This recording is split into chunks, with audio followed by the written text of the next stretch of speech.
Welcome back, guys. Well, today I'm here at the cabin and we're just doing a little bit more on the construction of the shower house that I showed you guys in a previous video. I've been doing a bit of reflecting and I've been thinking about some things that I would change about the big off-grid cabin. Stay tuned. For those of you that are newer to my channel may not realize that the cabin that sits behind me and that you see in many of my videos is one that my husband designed and that he and I built along with a few friends and family over the years.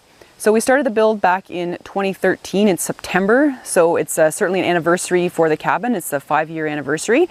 So what a better time than to go over things that I may change about it if we were to do this all over again. So don't get me wrong, I really love our cabin, but thinking about it and thinking about some struggles that we've had over the last years, there's definitely some things I'd like to change. Let's go over a few of the top things that I would change if I was to redo the cabin from square one. First off, let's talk size. The cabin itself is 10 by 24 with the main living space being 10 by 20. The deck is 4 feet by 10 feet. Certainly my motto here should have been go big or go home. You guys know the struggles we had trying to fit a wood stove in here to fit regulations. And part of that was how narrow the cabin was, for the offsets for the wood stove. So we ended up putting in propane, which is awesome. I'm really excited to try that this fall, but I really would have appreciated a little bit more living space or adding on another small room or back room to the cabin. Now there are such things as renovations, so that certainly can be done in the future, but I kind of wished from the get-go that we had gone a little bit bigger. So of course that brings me to the deck, and the deck, as you can see, is 10 by 4 feet and it's pretty small. I really wish we had made a bigger deck, so having a larger living space but having a large deck would have been really cool, and being able to kind of screen it in from the insects would be awesome as well, because let me tell you, when the bugs get bad in the spring and early summer, you really want a nice refuge but still have a look at the outside world. So again, I think I would build definitely a larger deck, and that's not out of the cards just yet actually, because we can certainly expand on this one. But from the get-go, I would have loved to have a bigger deck. I want you guys to take a look up here at the overhang. As you can see, it's pretty short. Why did we do something like that? Well, we did it simply because the roof, when we put it up there, we used 4x8 sheets of plywood. And by making a smaller overhang, it actually meant less cuts for us in the 4x8 sheet of plywood, so less work. What that meant was a very short overhang over the windows and the siding. Certainly when the rain drives in and we have those, the really short overhang, you certainly can get a lot of streaking and muck kind of coming down on the windows and on your siding, thus shortening the life of your siding a little bit. So another time, absolutely, I would probably, suck it up, make extra cuts, and make a larger overhang over the windows and the siding. One thing I don't regret is putting up the metal roof. Now, certainly we didn't do that because of the pitch of the roof, but we selected the metal roofing. I highly recommend that for off-grid cabins. Certainly really durable product. It's going to last a really long time. Certainly there are risks for the sticks and that to kind of penetrate the metal, but it really holds up a lot longer. It's a great product also too, and enhances your fireproofing of your cabin. So definitely would recommend that. And it's not a cheap option, but certainly pays off in the long run. Another thing I get asked a lot about are the footings for the cabin. As you can see, it's basically on gravel, patio stone, and a cinder block. And why we did that? Well, it was really cheap and really easy. The area already was very cleared. We didn't have to take out many trees. We just had to level the ground a bit. And it's fairly inexpensive to buy gravel and the cement stones to kind of put the cabin on top of. What it does mean, as the ground shifts and heaves with the frost, the cabin will destabilize a little bit, and each spring we do have to do a slight bit of leveling.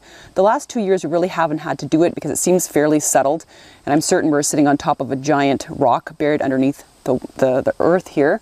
Another time though, I'd highly recommend, especially if you're starting an off-grid cabin, is to put in the sonotubes with the cement into the ground below the frost line and support the cabin that way.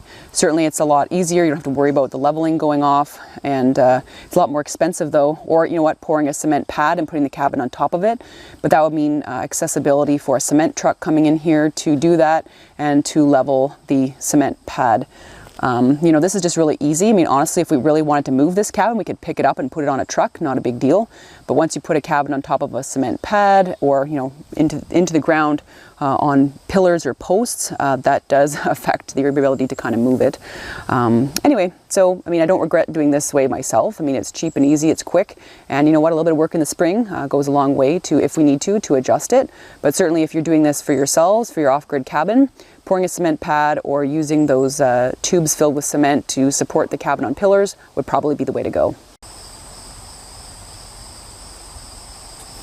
So you guys know it was a huge decision for us to put in the propane heater early this spring.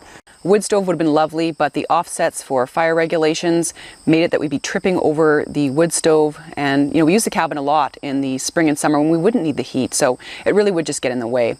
So again, combination of a larger cabin and planning for a wood stove from the beginning. Had I known that I would have come here in the winter time more often, I probably would have planned for that in the original build.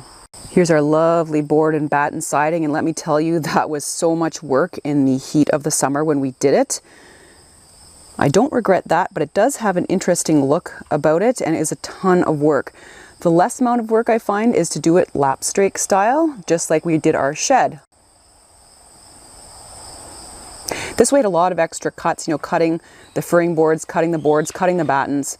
And it just took a ton of time, and I think if we did it lapstrake style, it would have been a lot faster. The battens were put on with screws, as you can see here. The boards themselves were put on with nails. I love the idea that I had to put on the battens themselves with screws, because if you want to look underneath and see what's going on, you know, especially with the mouse issue that we had, it was awesome to be able to just take off some of the battens, take off some of the trim around the bottom with the screws versus, you know, crowbarring it off and taking a look and wrecking our hard work. That way we could see kind of where our problem was, where the mice were coming in. So I don't regret that decision at all. I think that was a great one.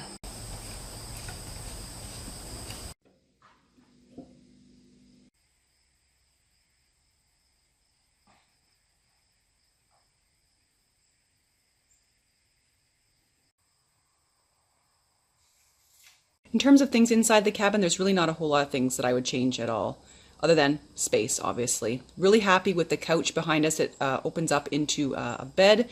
The loft is amazing. It fits a double bed up there. It's quite comfortable and spacious. Certainly as we get older, negotiating this ladder might be a little bit difficult, and we may have to build something a little bit differently. At some point in the future, we may decide to upgrade our power source into here. That's going to be really important, getting a huge solar bank and a lot of batteries to be able to get a little bit more power in here.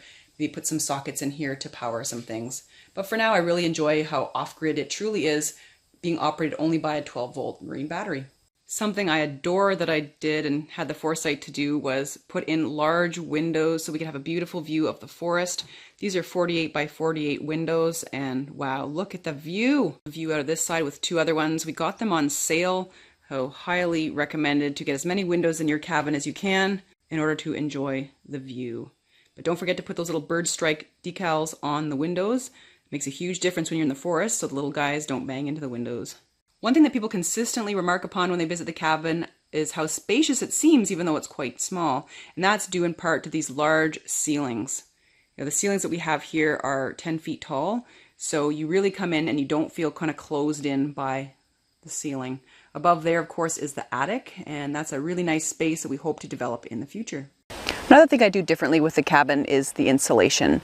I purchased Roxul insulation, which is a really nice insulation. It has excellent fireproofing for a facility, and supposedly it would deter rodents because it is made of kind of a rock fiber. So rodents supposedly wouldn't want to go in there and make nests, and let me tell you, that's not true.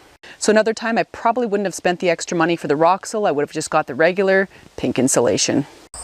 There's the shower house, which is a separate building from the cabin.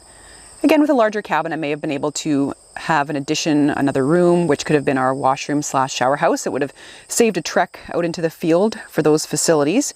However, sometimes it's not a bad idea to have something like that away from the main living space. I had a busy day yesterday. I was working on doing the house wrap on this little bunkie here for the shower house, and what we're going to do for the siding on this one is the same as the shed, the lapstrake siding. So I think it's going to be really good, work really quickly, and you know, so we can get this kind of covered up before the fall.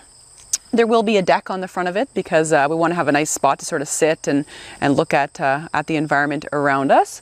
and it will have to be lifted and leveled a little bit more. I don't like how close it is to the ground, so that's going to have to get fixed already off the get-go. What ideas do you have for our shower house? Perhaps you have a shower house for your cabin and you have some really, essential things, little tips and tricks for me before I start building and potentially making some mistakes or some decisions that I may regret later. I love reading comments, so if you have anything to say about the build here for the shower house, let me know. Don't get me wrong, I love the cabin, and the decisions we made at the time were based on the best information we had in our plan at the time and how we wanted to approach it. Of course, now hindsight's 2020, and yeah, sure, I would change a bunch of things, but I'm really happy though at the end of the day with what we have. As a quick little aside, as I was going through the woods before making this video, I found something really cool. I found a really old little tea billy. So a little tiny little pail that someone may have used to make tea or cook. And that's pretty neat. I don't know if you guys had a chance to watch my video with my good friend Gary. We did a little bit of metal detecting at the cabin. And sometimes, you just find some really awesome surface finds like this little tea billy here. So it's a little bit worse for wear, but that's pretty neat. I'm always on the lookout for cool stuff around this cabin. Thanks so much for tuning in today, guys. I hope you enjoyed the discussion. And if you have any questions or comments about the cabin, leave them below and I'll get back to you. I hope you guys have a wonderful week. Take care.